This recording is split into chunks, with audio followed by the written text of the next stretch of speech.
화제 뉴스를 골라 과학 기자의 시선으로 분석하는 과학 본색 시간입니다. 네, 오늘은 이동은 기자와 함께합니다. 어서 오세요. 안녕하세요. 네, 오늘 어떤 이야기 나눠볼까요? 네, 얼마 전에 이 태풍 하기비스가 일본을 강타하면서 큰 피해를 가져왔습니다.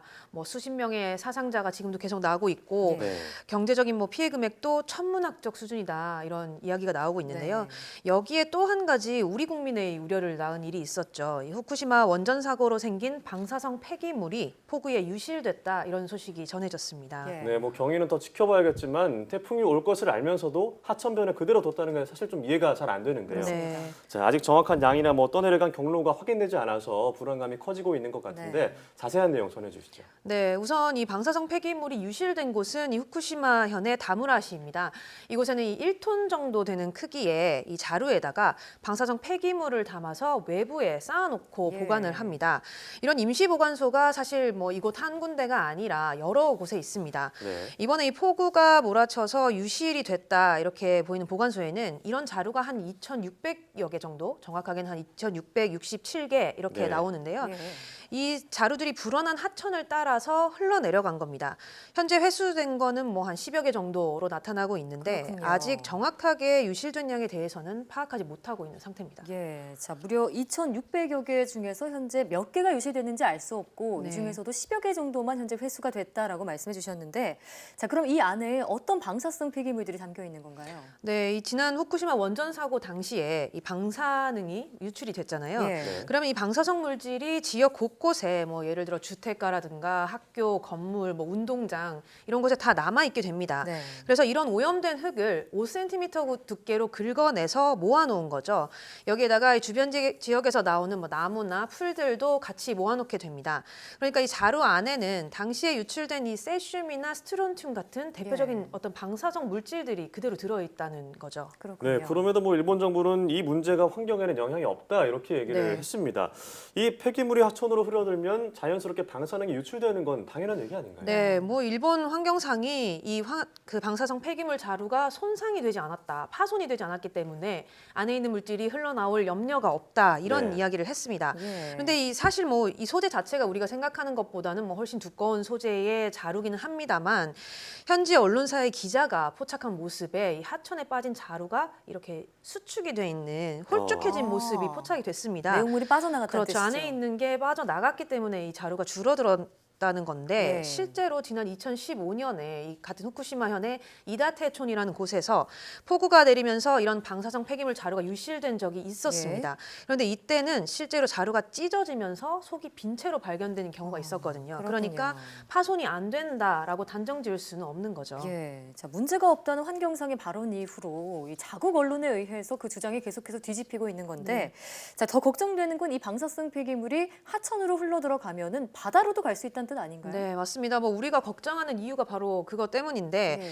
이 방사성 폐기물이 흘러 들어간 하천이 당연히 이 강으로 합류하면서 태평양으로 이어지는 경로로 돼 있고요. 그러면은 방사성 물질이 유입이 된다면 흘러 들어갈 수밖에 없겠죠. 예. 일부 전문가들은 사실 이미 어느 정도의 양의 이 방사성 물질이 바다로 흘러 들어갔다 이렇게 보시는 분들도 있는데 예. 아직 바다까지 흘러가지 않더라도 이런 물질들이 지금 강이나 하천 바닥에 그대로 남아 있다면 네. 언젠가는 이게 흘러 들어갈 가능성이 있기 때문에 맞습니다. 우려가 더 확산되고 있습니다. 네, 영향을 준다는 건 사람에게 직간접적으로 영향을 줄 수 있다 이런 얘기잖아요. 네, 방사성 물질 자체는 사실 이렇게 흘러 들어가게 되면 반감기를 기다리는 수밖에 없습니다. 예. 이 반감기라는 게 이 핵 붕괴가 일어나면서 이 방사성 물질이 자신의 어떤 성질을 좀 잃어버리고 다른 물질로 바뀌는 걸 말하는데 네.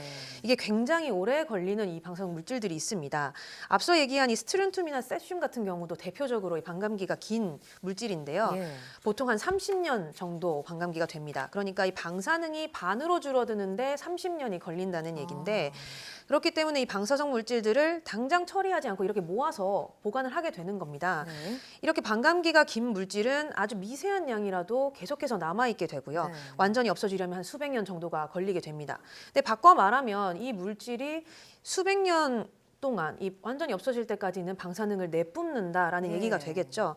그 사이에 뭐 물고기가 먹는다거나 뭐 우리 해산물 같은 경우에 영향을 줄 수도 있는 거고요.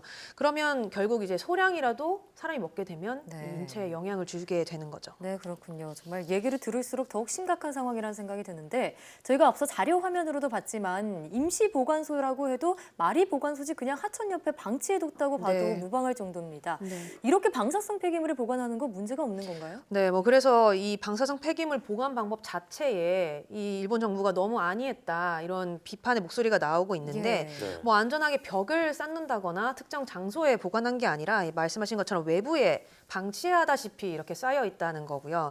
특히 하천이나 강 옆에 이런 폐기물을 쌓아 놓으면 물이 범람하면서 쓸려갈 수가 있잖아요. 예.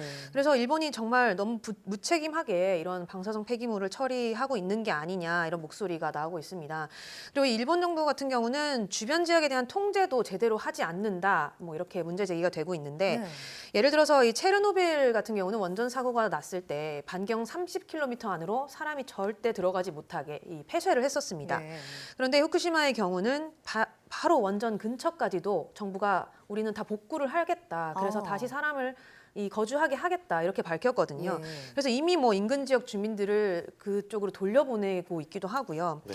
그러니까 사실상 이 방사성 오염 물질을 모은다고 해도 놔둘 곳이 없는 거예요. 이 보관할 폐기를 곳이 없군요. 그렇죠. 할 곳이 없고 예. 그러다 보니까 이 모은 지역에 그대로 임시로 이렇게 쌓아놓는 일이 생기는 겁니다. 네, 뭐 안 그래도 방사능 오염수 처리 문제로 여론이 안 좋은데 네. 좀 일부러 의도한 게 아니냐라는 얘기도 나오고 있어요. 네, 맞습니다. 그만큼 이해가 안 되고 네. 좀 어떤 생각인지 대처가 너무 안일했죠. 네, 그렇습니다. 이 일본 환경성이 홈페이지를 통해서 사실 이 방사성 폐기물 자료를 우리가 방수 시트로 덮어서 뭐 태풍이 오더라도 유출이나 이런 빗물 유입을 막을 수 있다 이렇게 홈페이지에 게재를 했습니다. 그렇지만 이 현지 언론의 보도에 따르면 이 폭우나 강풍에 대해서 제대로 된 대처가 이루어지지 않았고요. 사실 네. 시트를 덮는다고 해도 바람이 세게 부는 태풍 같은 경우에는 네. 이 시트로 안전하게 보호를 할 수가 없겠죠. 그러니까 이렇게 기상 상황이 다 예보된 상황이었지만 별다른 대책을 마련하지 않았다는 거죠. 네, 이번 태풍이 50년 만에 폭우가 있을 것이다 예보가 있었음에도 불구하고 네. 안일한 대처를 했다는 비판 피하기 힘들 것 같습니다.